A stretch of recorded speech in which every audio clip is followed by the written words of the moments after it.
মুচকি হাসি, লাজুক একটা হাসি দেখা যাবে।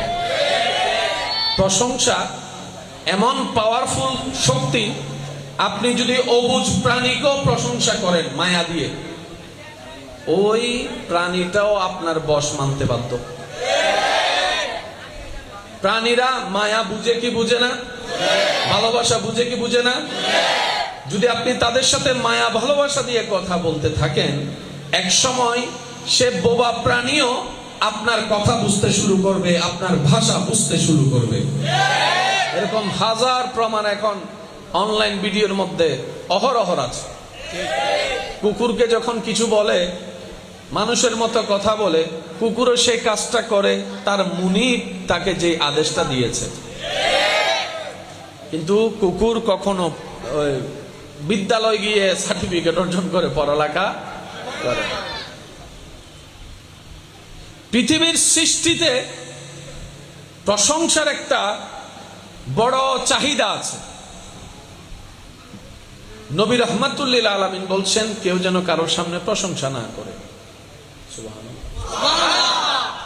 ইয়া রাসূলুল্লাহ, প্রশংসা করলে তো খারাপ মানুষও ভালো হয়ে যায়। ফেল করা ছাত্র পাশ করার স্বপ্ন দেখে, পা কেটে পড়ে যাওয়া, ধাক্কা খেয়ে পড়ে যাওয়া, ব্যথা পেয়ে পড়ে যাওয়া সেই ছেলে যেটা হাঁটতে পারে না, কথার উৎসাহ প্রশংসা শুনলে সেও তো হাঁটার একটা সাহস পায়। ইয়া রাসূলুল্লাহ, আপনি যেহেতু নিষেধ করছেন, নিশ্চয় এখানের ভিতর কোনো হিকমত, কোনো কারণ নিশ্চয় লুকিয়ে আছে। আর আপনি নবী তো, ওয়ামা ইয়ানতিকু আনিল হাওয়া ইন হুয়া ইল্লা ওয়াহয়ুন ইউহা, আপনি নবী তো নিজের মন থেকে নিজের ইচ্ছায় কোনো কথা বলেন না, আপনি তো সেটাই বলেন যেটা আপনার রব আপনাকে বলতে বলে। সুবহানাল্লাহ। নবীজি বলছেন, হ্যাঁ আমি নিষেধ করছি এই কারণে, কারণ এই প্রশংসা যেটা মানুষকে উৎসাহ দেয়, তোমার ভিতর তো শুধু তুমি একা নও, তোমার ভিতর একটা খান্নাসও আছে, শয়তানের একটা জায়গাও আছে। সেই শয়তান তোমার সেই প্রশংসাকে অহংকার পর্যন্ত নিয়ে যাবে, এক ফলে তুমি অহংকারী হয়ে নিজে ধ্বংস হয়ে যাবা। বেশ লাগছে কি লাগে নাই? একটা আওয়াজ দিয়ে বলেন না।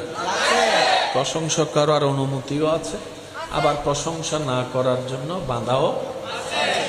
সেজন্য বলি, উলামায়ে কেরাম আমাদেরকে জানান দেয়, ইসলামকে বুঝতে হবে।